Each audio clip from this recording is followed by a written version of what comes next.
One of the more noticeable functions of the heavenly host is that they serve, at least a number of them, serve as God's warriors, soldiers. The scripture uses military or army imagery and terminology. The members of the heavenly host get the label in certain passages of Gibborim. These are warriors, all right?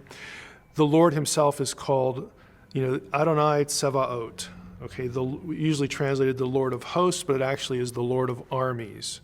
Okay, and so the reference is that God is himself a warrior. He fights to judge evil. He fights on behalf of his people. And with him is this army, again, this entourage of the heavenly host. So we get this militaristic language to convey the idea that God will and does intervene on behalf of his people on earth to fight on their behalf. In the book of Genesis, there's a story about Hagar, Abraham and Sarah's runaway Egyptian slave. And we read this. The angel of Yahweh called to Hagar. But then this angel speaks as if he is Yahweh, saying, I will give you many descendants. And then Hagar responds and says, you are God who sees me. So the angel of Yahweh is Yahweh. But that can't be. In the Bible, you can't see Yahweh or you'll die. Yeah.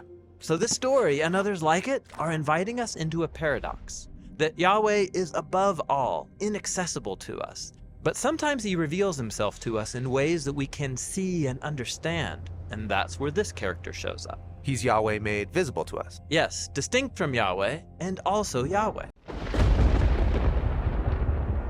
It's really typical when we talk about the supernatural worldview of the Bible that the bad guys get all the press. I mean, everybody's interested in demons, because of Hollywood and whatnot. They just seem to get more attention than they're probably due. It's about time that the good guys get some focus, that they get some stage time. So what we want to do here is give them their due and focus on the good guys and not the bad ones. Just what's happening on page 1, then. The God of the Bible wants to share his universe with other creatures. That's the depiction. Mm-hmm. And he wants to share it in such a way that his rule and authority over it is mediated by these delegated creatures. And that's the key idea. Celestial and terrestrial. It's the idea that when this conflict is going on earth, there is also conflict in heaven, but there's also spiritual input into the outcome of whatever this conflict is. And the best way that you convey that is to use military language. I mean, this is what it is. It mirrors what's going on earth. We have this heaven and earth, symbiosis going on again. The Bible asks us to believe a lot of strange things about the spiritual world. At first, we might be tempted to ignore them, but if we say we believe the Bible, we can't avoid these concepts.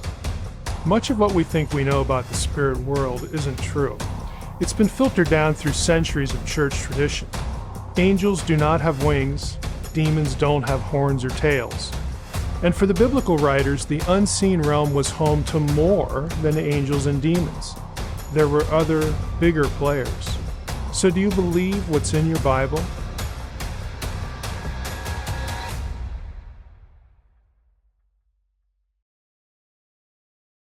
So, in the Bible, reality is made up of two overlapping realms, the heavens and the earth, our space and God's space. And while life here on earth may seem ordinary, sometimes we can encounter heaven right here in our own realm. Yes, this happens a number of times in the Bible. And when it does, we often encounter a fascinating character, the angel of Yahweh, or in most translations of the Bible, the angel of the Lord.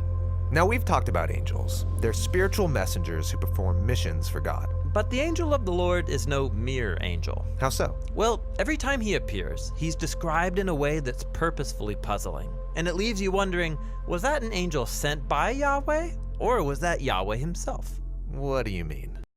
Here's something that's interesting. There is one particular messenger, spiritual messenger being, that goes by a particular title. In Hebrew, it's the Malach Yahweh, the messenger of Yahweh. Okay. That figure appears in the New Testament, the angelos of the Lord, the angel of the Lord. Okay. And this is seems to be a particular Elohim, right? Particular spiritual being who is so closely connected to God's own, Yahweh's own identity. He's the angel of Yahweh. And in the narratives where this figure appears, it's hard to tell if it's Yahweh or distinct from Yahweh. So, for example, one of the first stories where this figure appears is in Genesis 16, the story of Hagar, the Egyptian slave that got abused by Abraham and Sarah. And so she's run out of the house, she runs away, she's out in the wilderness, and the angel of Yahweh found her by a spring of water. He starts having a conversation with her. Hagar, what are you doing out here? Well, I'm Sarah's maidservant, and she's being lame. I'm fleeing. I'm running from her. So he has this whole conversation where he's like, you're pregnant with Abraham's child now. I'm going to bless the child. I'm going to protect you. I'm with you. Go back. I'm with you. I got you.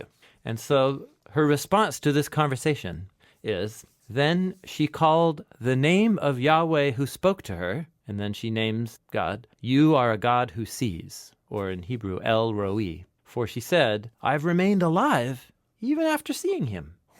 There you go. So she conflates the angel of Yahweh with Yahweh himself. Exactly, yeah. Okay.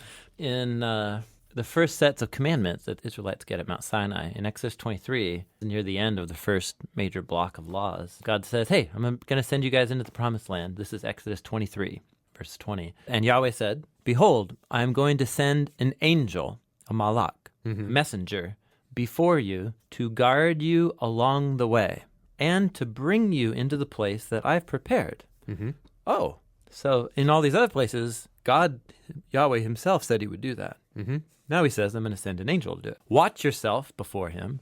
Obey his voice, which is normally something Yahweh would say about obey my voice. Okay. Obey his voice. Don't rebel against him because he's got a high bar. He won't pardon you because my name is in him. What does that mean? So we'll talk about the name.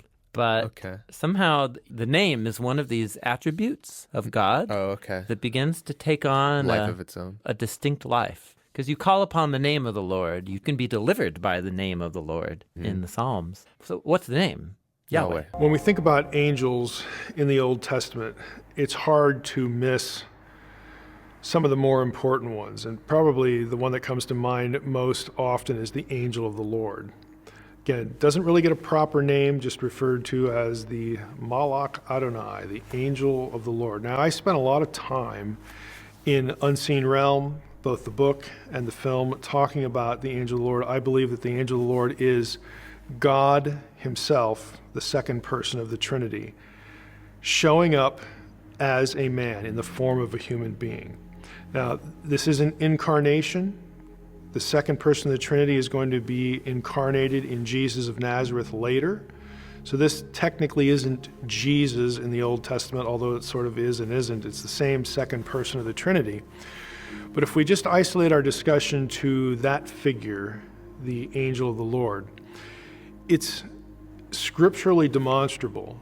Exodus 23 is an instance where God tells Moses, you better listen to this angel because my name is in him. That introduces us to something called the name theology. If you have a Jewish friend, they may refer to God himself as Hashem, the name.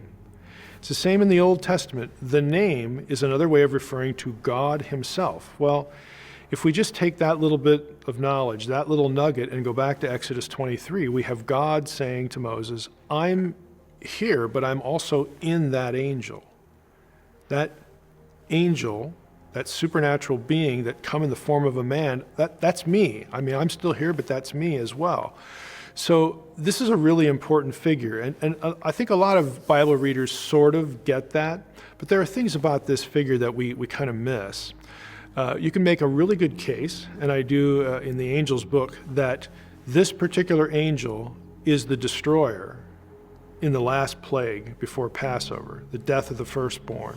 Because in Joshua 5, Joshua meets the captain, the commander of the Lord's armies.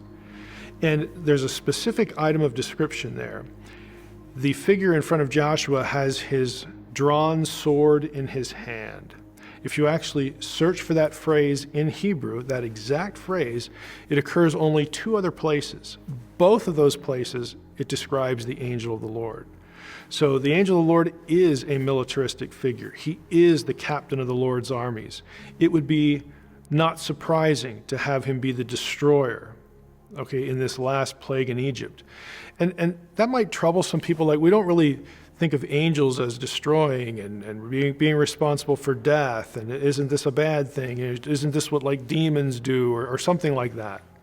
Because again, in modern terms, we think of anyone killing something else as an agent of evil. Well, what's going on with the last plague, I think we need to remember, is that the plagues are collectively a judgment on the gods of Egypt. God says this point blank in Exodus 12, right? This night I will have victory over the gods of Egypt.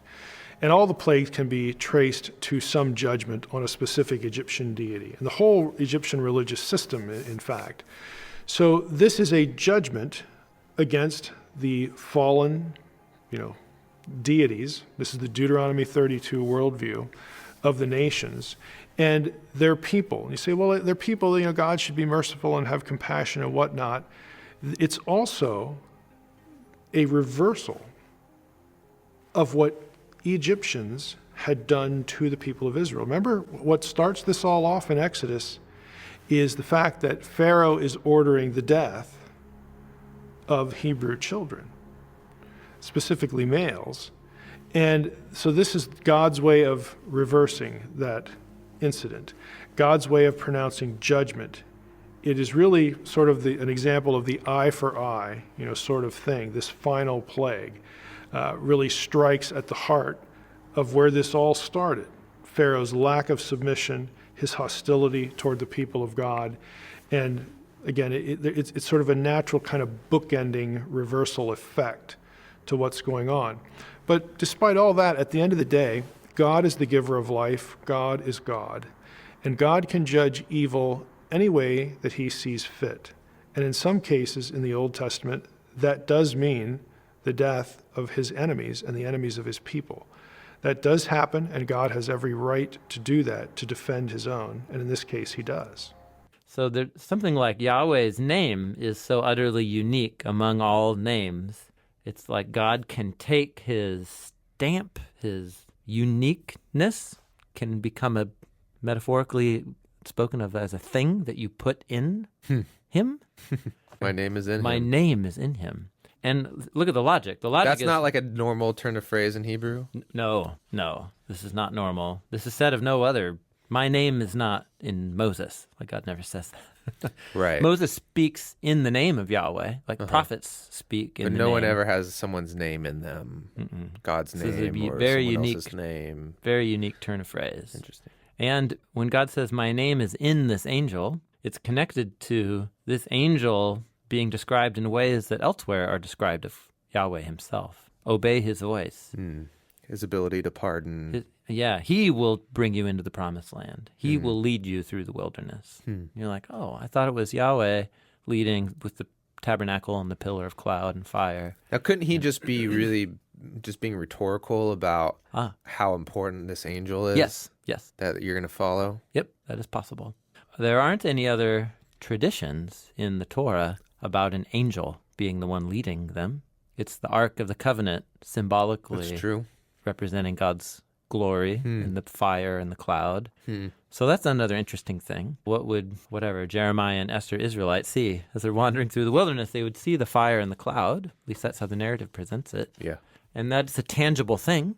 So we're back to this balance beam. So is that fire and cloud Yahweh? No, but also yes. Here, let me show you one last story, because this one will spin your brain. All right. This is from the story of Gideon. And actually, I printed it out for you. I put all the keywords in bold. Why don't you read it?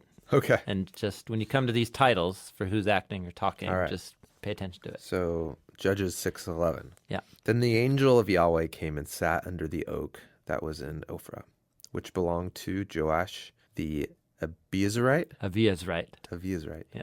As his son Gideon was beating out wheat in the winepress in order to save it from the Midianites. The angel of Yahweh appeared to him and said, Yahweh is with you, O valiant warrior. So stop right there. The angel of Yahweh appeared and said, Yahweh is with you. Yeah. Yahweh's on your side.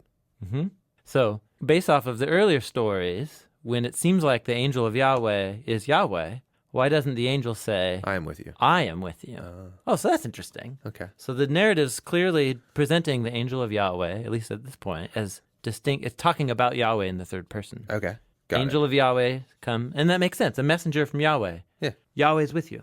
it. Yeah. Okay. Then Gideon said to him, O my Lord, if Yahweh is with us, why then has all this happened to us? And where are all his miracles which our fathers told us about, saying, Did not the Lord bring us up from Egypt? But now Yahweh has abandoned us and given us into the hand of Midian. Mm-hmm. Yahweh looked at him and said, Did you ever notice this before? No. Yahweh looked at him and said, Go in this your strength and deliver Israel from the hand of Midian. Have I not sent you? He said to him, O Lord, how shall I deliver Israel? Behold, my family is the least in Manasseh, and I am the youngest in my father's house. But Yahweh said to him, Surely I will be with you, and you shall defeat Midian as one man. I will be with you. So notice this conversation with this character began. The angel of Yahweh appeared. Yahweh's with you. Now, couldn't you just say, like, well, this is an example of the Bible just being full of errors. It's just some silly book. Okay, that's one explanation. That's one explanation. So the question is that a probable explanation? Or is that explanation more probable than these are literary ninjas and they know exactly what they're doing? So Gideon said to him, If now I have found favor in your sight, then show me a sign that is you who speak to me. Please do not depart from here until I come back to you and bring out of my offering and lay it before you. And he said, I will remain until you return. Then Gideon went in and prepared a young goat and unleavened bread from the ephah of flour. Is that like an amount. An amount. Yeah. And he put the meat in a basket and the broth in a pot and brought them out to him under the oak and presented them. Such a strange story. The angel of God. Of Elohim. Oh, the angel of Elohim. Yeah. So it's not the angel of Yahweh anymore. It's the angel of Elohim. At least in this, the angel of Elohim. Said to him, Take the meat and the unleavened bread and lay them on this rock and pour out the broth. And he did so.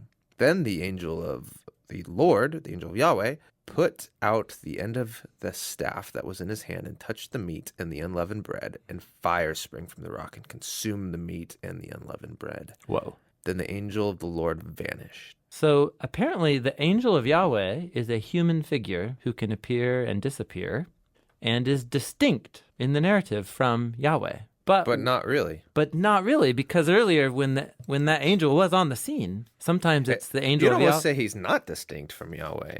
There's such a blurring. Totally, exactly. But there is some kind of distinction because the angel of Yahweh in the story can peace out, vanish. Mm-hmm. But Yahweh's still there. But apparently Yahweh's still there talking to him afterwards. What is happening? So I'm just showing you the story. And the same experience you're having is the same experience hundreds of thousands of people have had for 2,000 years. Are you with me? But it's right there. So you can either say, this author has no clue, this is just a jumble. Or it does seem like a jumble in a way. It kind of reads like someone who has such short-term memory, they don't remember what part of the story they're in, but they're just going with it anyways. Yeah. And I just, I've come to a place, it's so clear to me that these biblical authors, there's no word that's unintentional. This is just one piece of a much larger pattern connected to physical beings, human beings that appear, and they are called here the angel of Yahweh, but then they become indistinguishable from Yahweh. And the biblical authors seem to want us to foster that idea. This is a human figure who can appear and disappear and is Yahweh, but is also distinct from Yahweh. There's only one other messenger, angel figure, who could fit the bill. It's the one described in Exodus 23. My name is in him. I'm just saying these texts, there's many more we could go through, but they give you, once again, they're creating a shelf in your brain for it's not a human, it's an Elohim, right? It's a messenger. It's an angelic messenger that appears to look like a human and is distinct from Yahweh, but then in other parts of the story, that same figure is Yahweh. Angel of the Lord. Exodus 3, familiar story. The question is, who's in the bush? Who is in the bush? Now Moses was keeping the flock of his father-in-law Jethro, the priest of Midian, led his flock to the west side of the wilderness and came to Horeb, the mountain of God, and the angel of the Lord appeared to him in a flame of fire out of the midst of the bush. Okay. The angel of the Lord is in the bush. But look at verse 4. When Yahweh saw that he turned aside to see, Moses turned aside to see what was going on, God called to him out of the bush. Well, that makes it sound like Lord and God, again, they're two different things. One's referring to the other, but you already know the angel is in the bush. You got at least two in the bush. And they're both deity. You say, well, how can we be sure about the angel of the Lord being deity?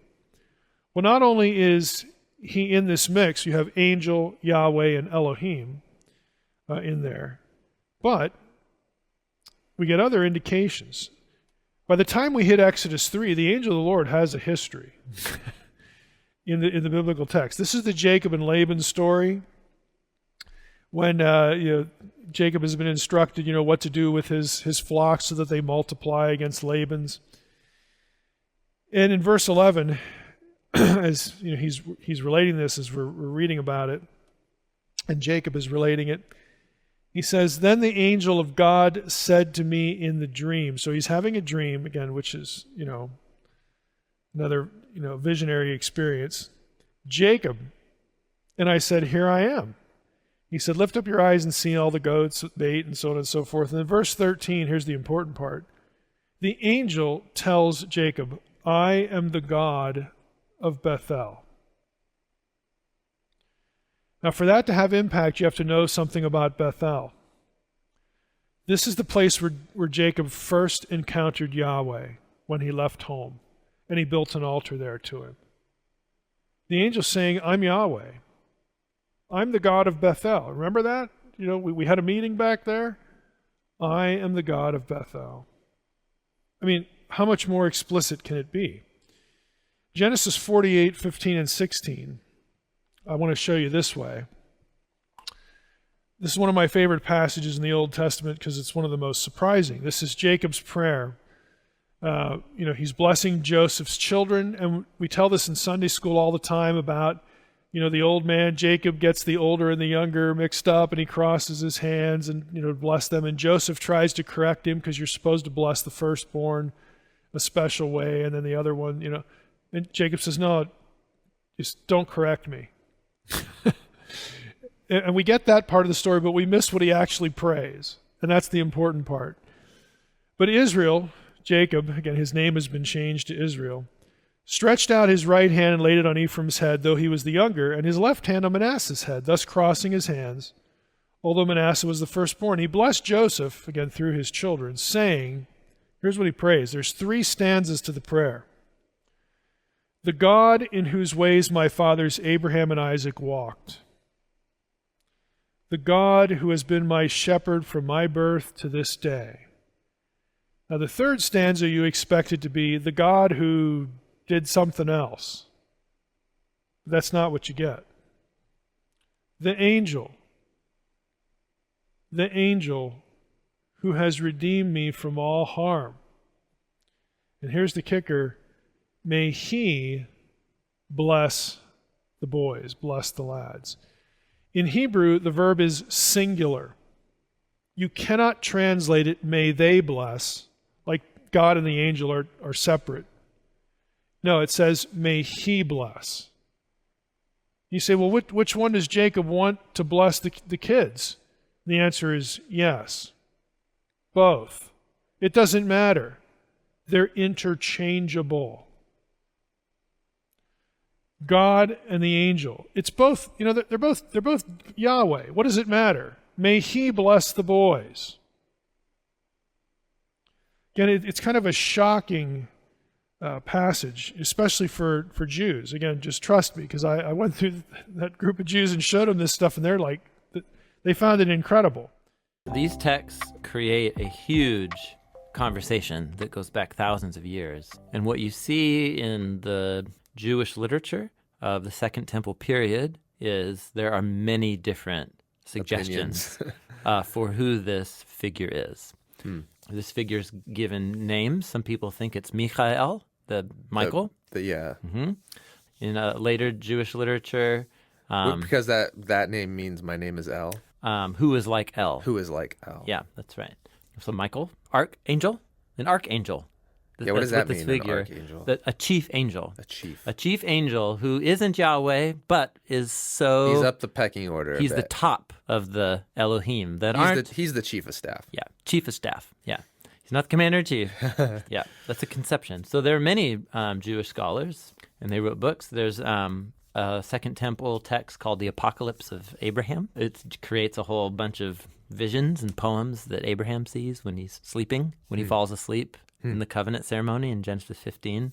This is a very Jewish way of generating commentary on the Bible. Yeah. But they do it by retelling biblical stories and inserting their own reflections on the scriptures into the characters' minds and speeches. Okay. It's actually a lot like modern movies about the Bible. They're not just repeating the Bible. They insert lots of new dialogue. Like what? Like which movie are you thinking about? Oh, well, like Noah is a good example. Oh, okay. Or like the Exodus movie. Right. Or there are some like Jesus movies that just stick to the script. Yeah. But there have been others that try and develop the story more. So anyway, those are modern versions. They're doing the same thing. Children's books do this all the time. In that text, Apocalypse of Abraham, this angel is called Yahoel. It combines Yahweh and El into a figure called Yahoel. Okay. In later Jewish literature, this figure is called Metatron. Metatron. Yeah, it's a Greek word spelled with Hebrew letters. I'm not Sounds joking. like a transformer. It's awesome. It's called Metatron. He's the chief angel. Wait, I thought Michael was the chief angel. Yeah, for some Jewish people who wrote text, but other Jewish people who wrote text called him Metatron. Got it. And then my favorite, there's a Dead Sea Scroll that thinks it's Melchizedek. Which was an actual dude, a human. Yeah, it's a human, but they think that actually he was an angel appearing as a human to Abraham. And it calls him the chief angel who's going to mediate God's judgment and destroy the wicked in the final battle and so on. So all that to say is these texts generated a huge amount of conversation. Yeah.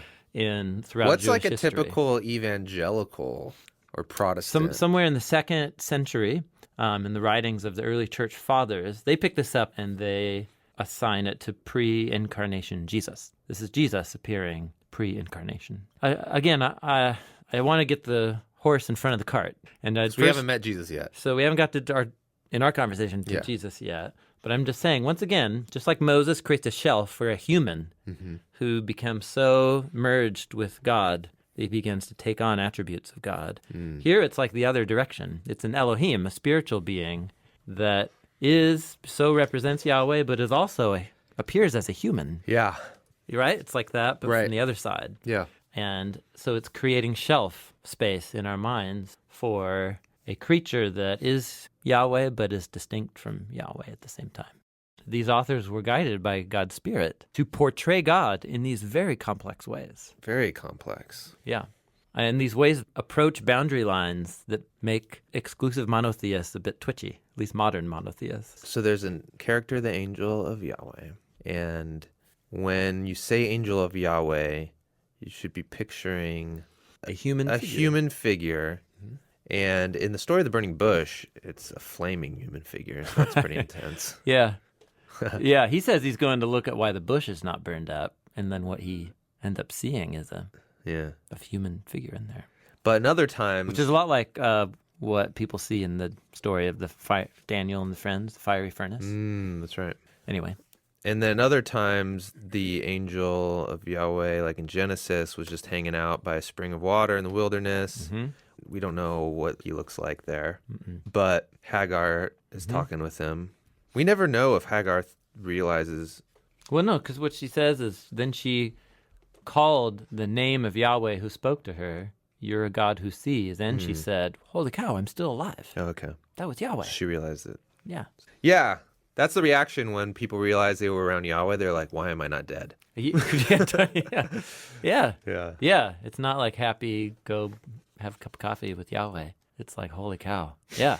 There you go. Yeah. And then you have that description we looked at where Yahweh says, hey, I'm going to appoint an angel. And you're like, oh yeah, another Elohim to guide you through the wilderness. Wait, I thought you were going to do that personally. Yeah, my name is in him.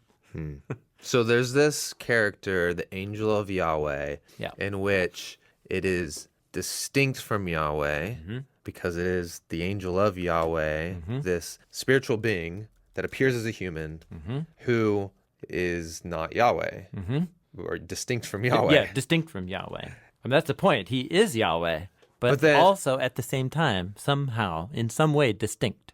This is very similar to other biblical stories about prophets who get a glimpse into God's space, like Isaiah, Ezekiel, or Daniel. And what they see is a glorious human figure on a throne who's called Yahweh. So the one on the throne and the angel of Yahweh, this is the same person. Exactly. Watch all this come together in the famous story of Moses and the burning bush, where we read, The angel of Yahweh appeared to Moses in a blazing fire from the midst of a bush. And when Yahweh saw that Moses stopped to look, God called to him from the midst of the bush. So this person in the bush is called the angel of Yahweh, then Yahweh, and then God. And then later in the story, Moses learns that the figure in the burning bush is the one leading Israel out of Egypt in a pillar of fire and cloud.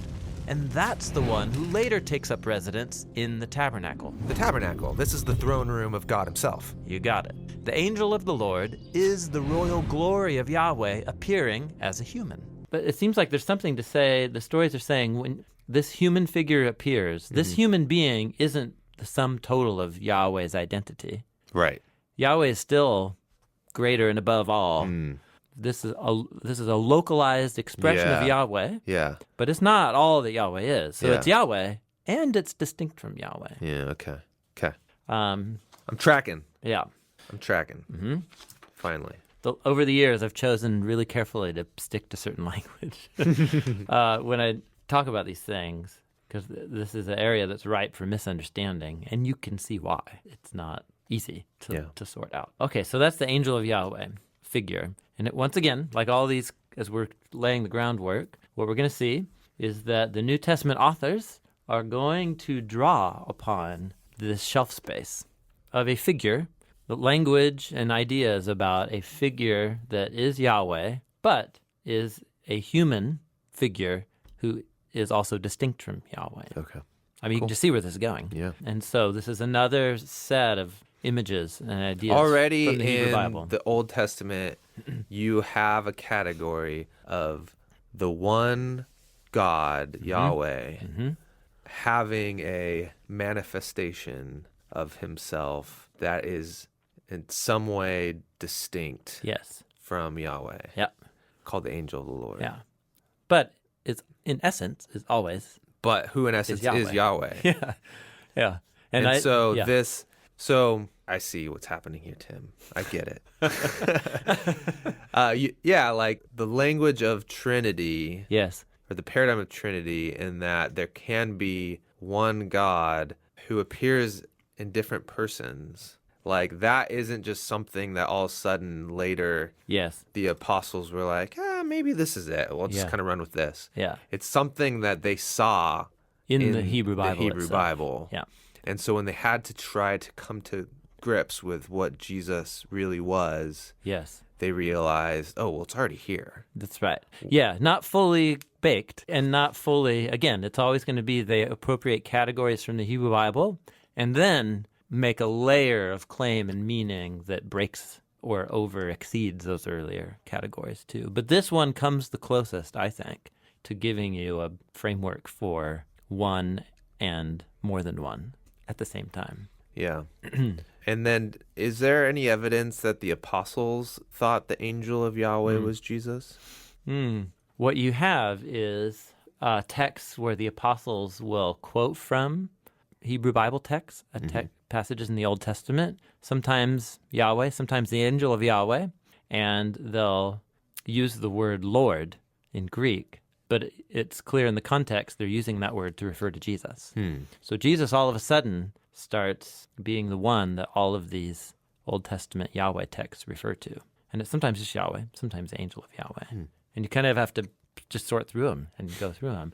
The thing is, the New Testament authors were really concerned, actually, to make clear to their Jewish contemporaries that they didn't think Jesus was an angel. And they didn't think Jesus even was an exalted archangel.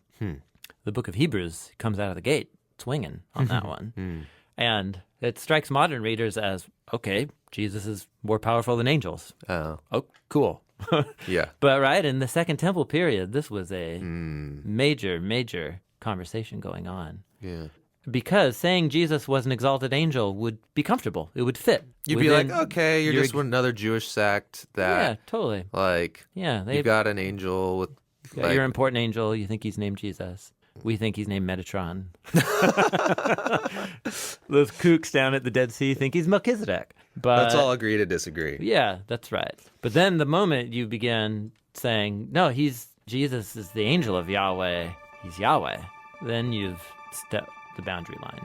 Again, in my own work, like with Unseen Realm, I spent a few chapters on this, and I introduced people to a scholar who's now passed away, but Alan Siegel, who was a Jew, professor of Jewish studies, specifically rabbinical material.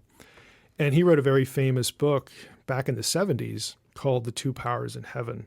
And what he discusses in that book is, hey, our own tradition as Jews used to teach that there were two Yahweh figures. There was, again, the invisible, transcendent one, and then there was this second one who was the same in terms of being Yahweh, but was also distinct in some ways. And, one of the ways that gets expressed is the angel. So, Siegel is tracking on this, and what he wants to do in the book is that he asked a really simple but profound question. Where did we lose this?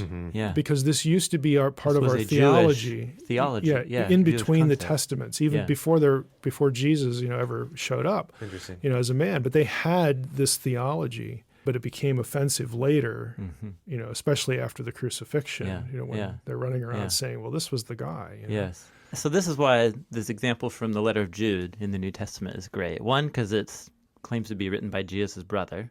And then another, in the Gospel of John, we're told that none of Jesus' brothers believed him until after the resurrection. The fact, So Makes sense. here's someone who was close to Jesus. Yeah. And the fact that they're writing a letter now, and he calls himself a servant of Messiah Jesus, means he's had a full conversion of his imagination. That's tough for a brother to do. Yeah, no, I'm empathetic. My brother walked around saying he was God incarnate. I'd second guess him. Yeah. So, dude, put away your toys, Yeah, totally. I watched him poop his pants. And he's the creator embodied as a human. So in Jude verse 4, he just called Jesus the Lord. And then in Jude verse 5, he says, I desire to remind you all, though you know all this, that the Lord, after saving a people out of Egypt, brought judgment on those who didn't believe. So he's putting Jesus he's in conflating the two, angel of the Lord slot Yeah. from all these texts that we just read earlier. Is that case closed then? The angel of the Lord is Jesus? Well, my point like a is, pre-incarnate Jesus? if the angel of the Lord in the Hebrew Bible is Yahweh, and distinct from Yahweh, the two powers idea, and my brother, I believe, was the human incarnation of Yahweh. It's just the two go together. The two go together. That was my brother. Before he was embodied, who delivered the people out of Egypt. You can still have a unique embodiment as this man known as Jesus of Nazareth. That's right. The angel appears as a human. The claim of the God actually became human. He actually became and permanently traveled through the birth canal and all that stuff. Right. And that's a little different. That he is still a human. A resurrected, transformed human. Jesus is still spoken of as having a body. Now, keep all this in mind as we start talking about Jesus. In the opening of the Gospel of John, we're told that from all eternity, Jesus was with God and was God. Distinct from God and also God. That's the same paradox we saw with the angel of Yahweh. Right. And then John says that God's word became human and set up a tabernacle among us. The temple presence of the invisible God. Exactly. Now check this out. There's a story about when Jesus took 3 of his followers up to a mountain and his true identity was revealed. He was transformed into a glorious human figure. Okay, I see what's going on here. So the angel of the Lord was God appearing like a human, and Jesus is God now become a human. Yes. And notice this. In the New Testament, no one ever uses the phrase angel of the Lord to describe Jesus. Why not? Well, they wanted to avoid the idea that Jesus was merely an angel. For them, Jesus was Yahweh God become human, in order to fulfill his ultimate mission to fully reunite heaven and earth once and for all. And so here's a preview of what we're going to explore. We'll learn more about God's heavenly staff team called the Divine Council. Then we'll talk about angels and cherubim, key figures in the spiritual realm, and then one particular angel called the Angel of the Lord. And finally, we'll see how this whole story leads to Jesus, the one who overcomes evil, reunites heaven and earth, so that a new humanity can partner with God. We need your help. Ring Them Bells is a non-profit organization where every dollar donated goes right back into the mission of spreading the good news and helping those in need. The main ministry of Ring Them Bells is serving those in need in the name of our King Jesus. Over the past year, we have fed over 2,000 meals, and next year, we want to double that. We can't do this without your support. Everything we create here and all of the food that we serve is free because it's paid for by generous viewers just like you. If you feel led to donate and join the mission with us here at Ring Them Bells, click the Give Butter link in the notes and comments of this video. If you can't support us financially, please continue to like and share the content, as this helps us so much with spreading the good news about what Jesus has done for our world.